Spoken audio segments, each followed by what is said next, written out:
Uh, Hello everyone. Today we are talking about RNA sequencing and its pre-processing analysis. So what is RNA-Seq? RNA-Seq is a next generation sequencing technique used to study the entire transcriptome of a cell.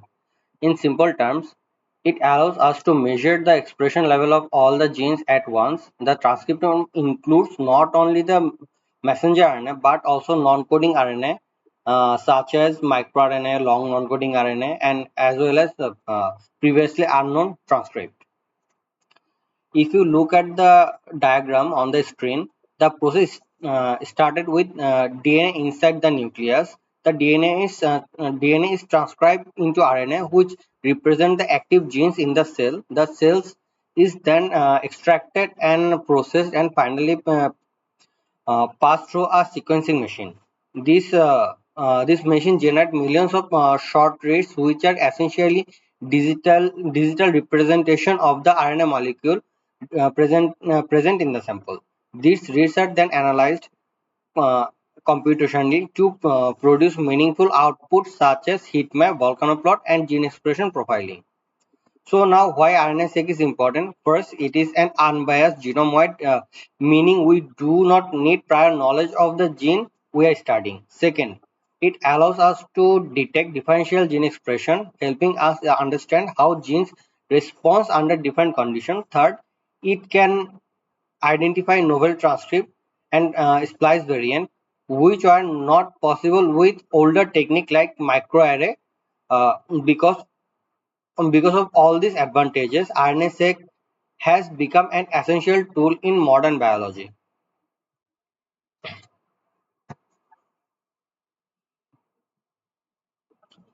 Okay, now let's start with the environment setup. First, we need WSL with Ubuntu or whatever distro you like, which allows us to run Linux tools in Windows.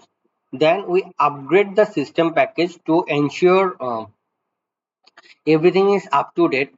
Next, we install Python and PIP which are required for downstream analysis and Java which are required for tools like Trimmomatic. Finally, we install all the essential RNA-seq tools including SRA Toolkit, FastQC, HiSet2, BBMap, Samtools, Subread and Trimmomatic. After installing tools, we create a structured directory system. This is very important. We organize folder like SRA, FastQ, FastQC, geometric file, trimmed file, BAM file, count, and genome folder to keep everything clean and reproducible.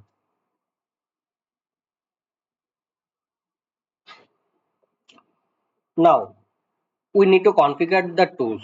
First, we configure the SRA toolkit using vdb config command. Inside this, we increase cache memory to improve performance. Next, we fix path uh, compatibility using WSL path because WSL does not understand Windows style path. The most important concept here is the pipeline approach. Instead of writing new comments for every sample, we use a fixed workflow. The pipeline remains the same, only the sample name changed. This saves times and reduces errors.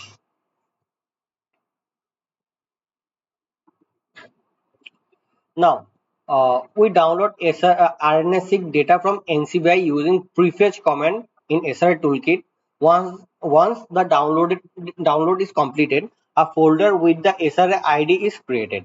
Inside the folder, the actual SRA file is stored. You need to move this SRA file into your main SRA directory.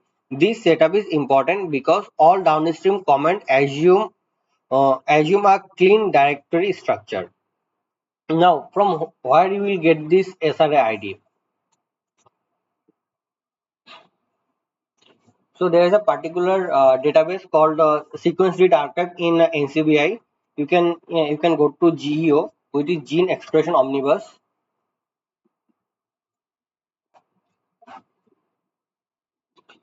Okay, you can write anything here in this keyword section according to your experimental design and other thing. And if you are doing a primary analysis of RNA-seq, you don't need to do this. You will get the FastQ file from your sequencing machine, and you have to analyze it accordingly. Only the download history will be not there. From the fast Q quality control, from there you will start. Now I'm searching a dataset from Arabidopsis.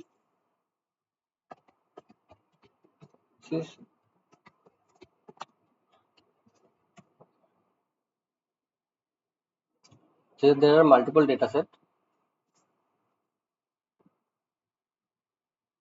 Okay, you need to go through all this description, what have they have done in their experimental setup, and if that is matching with your experimental outcome or whatever experiment you are designing to do with this data set. So I'm just assuming the first one is for me. I'm just for example purposes. Here, all the data regarding this sequence is available here, and the published paper is also here. You have to, if you are using this data, you have to cite this one. Okay, if you go down to this page, you will see this one SRA run sector. Go into this.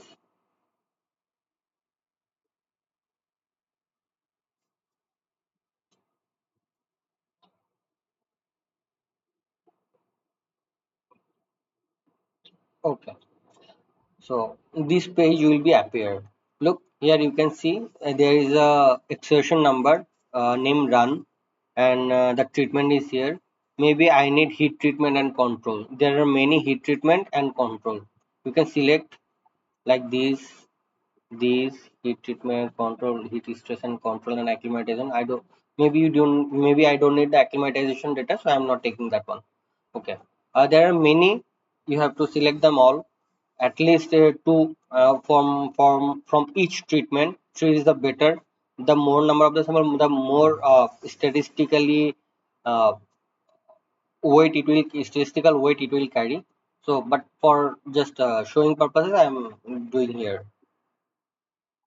Okay, when when I select the selected, then these two are selected, is only appearing. Now go to metadata. So one Excel file will be downloaded. There's the Excel file. In the Excel file, you can see that these two exertion number. We need to use these two exertion number to download our particular data set. So how to download them?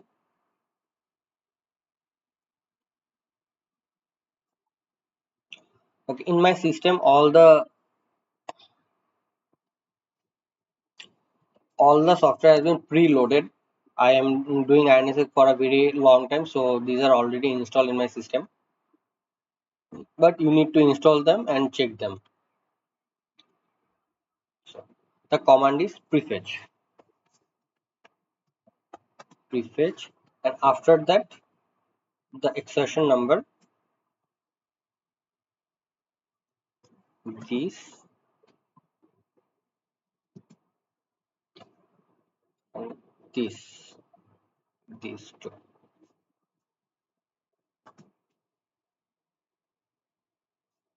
Then the output directory,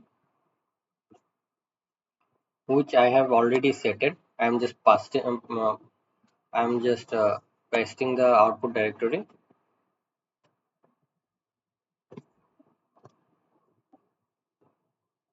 Yeah. And then another command which is progress. Now click enter.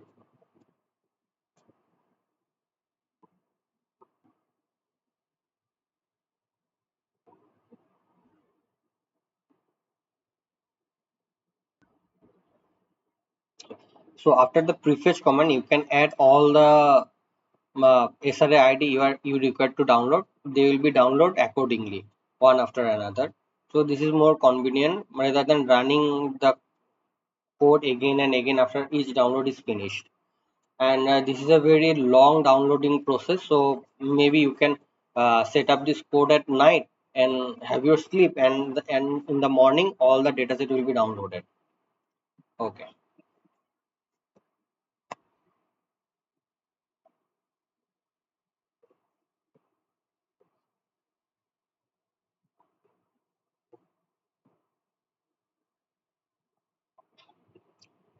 Now get back to the our main pipeline. so here is the here is the comment that is meant to be used for downloading the data from the SRA database. Now we need to, after downloading this dataset, we need to convert them into FastQ file. So now, next we convert the SRA file into FastQ format using FastQ dump command from the SRA toolkit. If the sequence is paired in, this command will generate two files, one for forward read and another for reverse read. Also, always maintain a document of all the commands you use that we already have discussed. This helps in reproducibility and make it easy to process multiple samples by just changing the SRA ID. Next is quality control.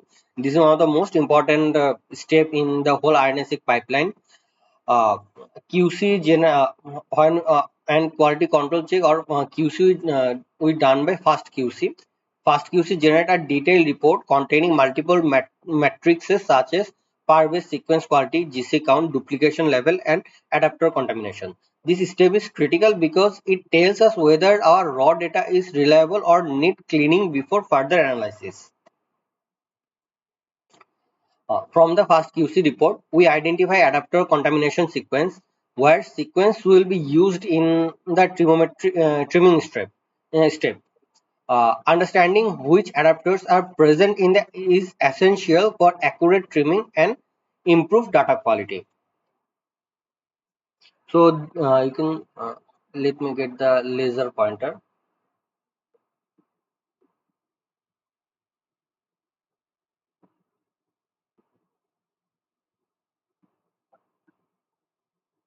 Okay. Look, you can see multiple sequence is being reported here. This is the overexpressed sequence. This can actually interact with the read you are getting after completing the alignment and annotation step. So many sequence might be over represented in your final report, which actually are in the biological system. So we need to get rid of this sequence. Now, here we create a contamination file in FASTA format. We manually include adapter sequence identified from the FastQC. This file will later be used by Trimmomatic to remove unwanted sequences. The structure followed a standard FASTA format where each sequence has a header and responding nucleotide sequences. Look here, we can see four contamination file. Maybe you can have five and the different one. What you can do, I will upload all these documents in my GitHub. You can get it from there. So you just need to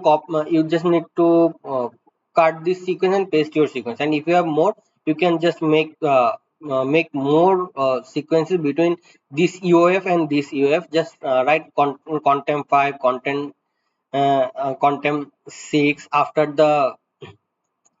uh, after this what is this lower than after this lower than symbol. Okay, now this is the trimming step, which is one of the most critical point. We remove adapters low quality bases from the start and end, apply sliding window trimming and filter out short reads. We also use two adapter file. One is the TrueSeq 3 adapter. This is frequently used for Sanger sequencing, and most of the sequencing platform is being used today are from the Sanger. One default adapter file that I'm already told, TrueSeq 3, and one custom contamination file that we have created. For multiple sample, simply change the input and output file name while keep the command structure the same. After trimming, paired in reads may become unbalanced. How unbalanced? Because what is trimming doing? Trimming is getting into our sequences and removing any of the sequences which do not match with the quality requirement for the RNA-seq analysis.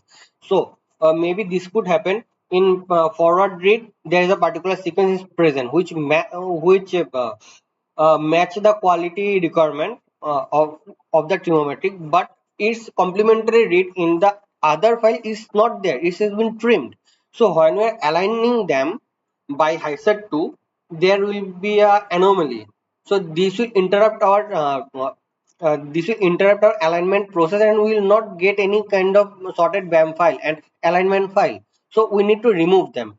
Okay, you may ask that it can interact with our read, right? But it's a pool of millions of reads, so I'm getting rid of maybe thousands reads is not that much of significance. So this is it's not required, but it's kind of I will suggest you to do this step to get a cleaner result and cleaner pipeline. Next, we need to download reference genome and annotation file from the databases like NCBI, NCML, and Phytozyme. After downloading, we organize the genome file and rename the GTF file appropriately. Then we build the HiSet2 index, which prepare the genome for efficient alignment, and this step generated multiple index files. Okay, there are multiple databases where you can download these files, genome file and GTF file. Genome file is required for your alignment, and GTF file is required for your annotation. I will suggest you for rice you use MSU. It will be available in the ensemble plant. Uh, and rest of all you can use the NCBI one, NCBI RefSec. This is the standard one. And sometimes if you have particular database specific IDs, you can use those databases genome file and GTF file. But mostly you will find everything from NCBI, Phytosome, Ensemble Plant, and Ensemble. Okay, let me demonstrate you how to download them.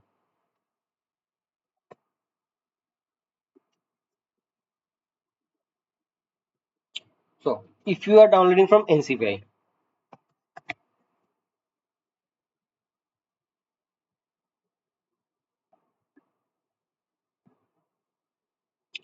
from all databases, go to Genome, write the name of your organism.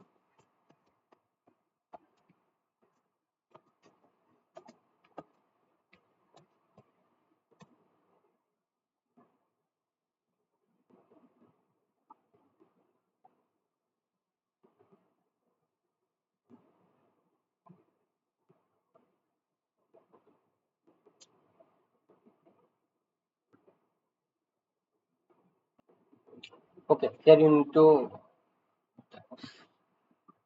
again.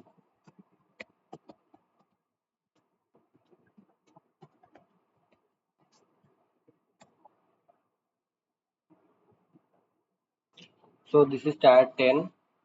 Select it. Go to download and download package. Select RefSec, and we need genome sequence, FASTA, and annotation file. Click download, and all the file will be downloaded here. Now next is from uh, Phytosome.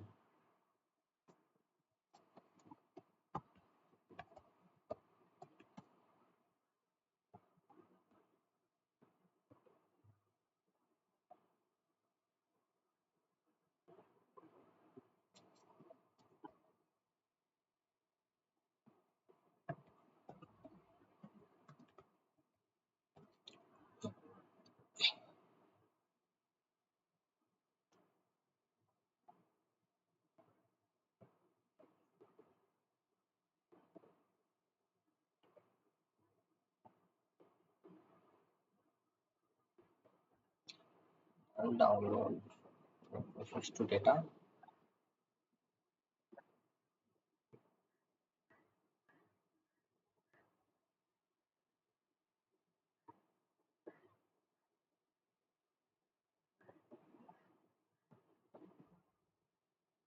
Okay, you can select it from here.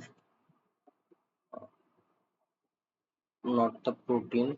GFF3 is the GTF file, so you can select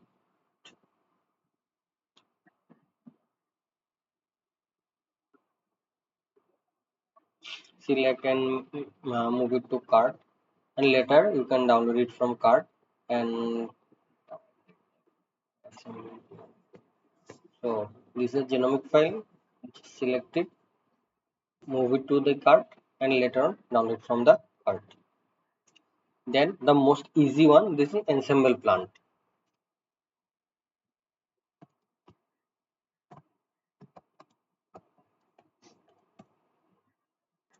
Ensemble plant. Here go to download.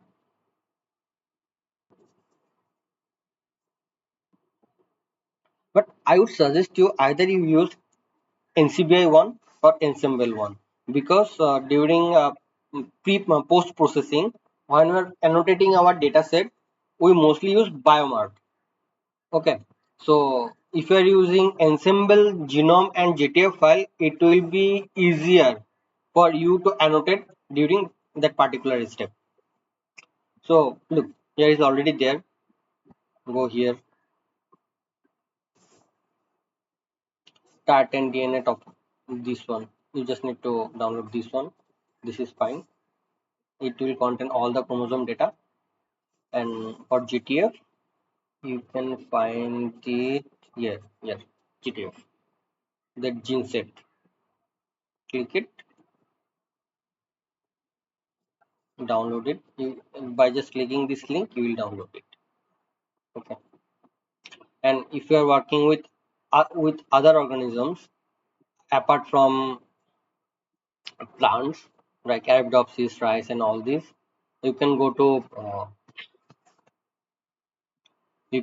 both NCBI or ensemble. Ensemble plant is only for plants, but ensemble is open for every organism.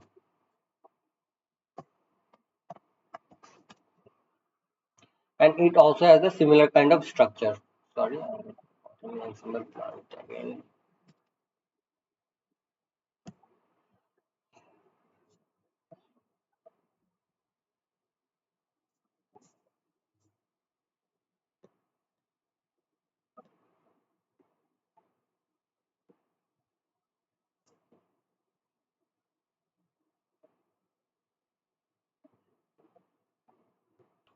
Okay, unfortunately, ensemble is not working, so I'm not be able to show you the what is what what is interface look like. But you can get an idea from the ensemble plant. They are similar. Okay.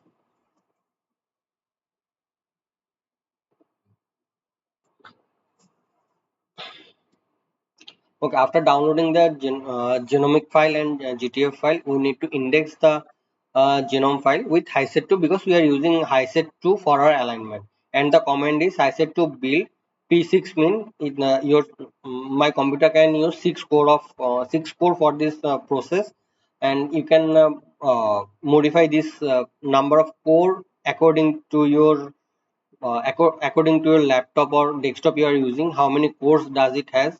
And after that you can see that after that where is the genomic file is located, and then where to make the indexed file. So look, I have make a prefix here which is h2 underscore era means Arabidopsis. So I might work with multiple organisms, maybe Arabidopsis and rice in the same time. So I don't want to mix up these uh, .h2 files. Look, when I said to is indexing a particular genome, it will make 8 files containing .h2 extension. So look, there is 8 .h2 files. Look, .h2 and all these things. So when we are giving it a comment, it will detect .h2. So if my folder contain .h2 file of multiple organism, it will make a blunder. So what is the best practice to do here? When I am doing in my genome folder, we'll have a multiple subfolder. Like here is one era genome. there is maybe one rice genome. So when I'm doing the Arabidopsis genome, I will take all this .h2 file from the Ara genome folder and paste it in the genome file, and all the OS genome file os.h2 file will go into the OS genome folder. So this how I will avoid all the I will avoid all the mismatch will happen there. So this is the best practice. I think you should also do this like this. Do that like this. Okay. After this is alignment step. Uh, the output is piped in. Now you can, if you see this alignment step, first in high set 2 we are calling the high set 2. After that the location of the dot h dot ht file, and we are telling him to look for the prefix of h to underscore era, and by this name it will look for .h2 file. After that, the forward sequence file and the reverse sequence file, and it can use the 3 core of my processor. After that, whatever SAM file is generating in this particular stage, that is done by HiSet2 will be directly channeled into Samtools. Then Samtools will convert into SAM file, BAM file, and finally it will arrange it and deposit it as a sorted BAM file into this particular directory. So SAM file and BAM file are really memory intensive file, and if you have shortage of memory, it will make a chaos. So that's why this code is developed as such that it will bypass those two files. This will be analyzed inside the inside the processing processing cycle, and directly save the BAM file, completely avoiding those two files. And we are using the sorted BAM file for our annotation process. Now finally is the annotation, and here is this is the end of our pre-processing. And we are using subread and a tool from subread, which is feature count for this particular processes. This tool counts how many reads map to each gene based on the annotation file. The output is count matrix, which is essential for differential expression analysis. Now, for differential expression analysis, I have already made a separate video. You can go to my channel and see that particular video. I have explained in detail how to do differential expression analysis and convert all these count matrix into a combined CSV matrix file for the downstream analysis. But I will explain little bit here also. Now, after generating the count file, we convert it in the CSV format for easier handle. This can be done using tools like Google Colab and Python script. Why we are using Google Colab and Python script? You can use it in house in your laptop, but you can use but if you are using Google Colab, you can do it in the server.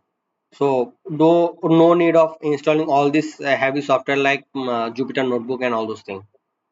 This process file will be used for downstream statistical analysis, and there are multiple Google Colab notebook that you can use for differential expression analysis for Arabidopsis thaliana, Oryza sativa, and human and mice. There is a separate notebook. Human and mice is a complete notebook. For Arabidopsis thaliana and Oryza sativa, you will go there till volcano plot and heat map. For gene set enrichment analysis and cake pathway analysis, there is a different notebook that you can use, and these all are present in my GitHub account. I will mention all this link down below in the comment, down below in the description. Okay, these are the file it will be generated, and we are using matplotlib, seaborn, and plotend for generating all these beautiful graphs, and also scanpy and sandbomics.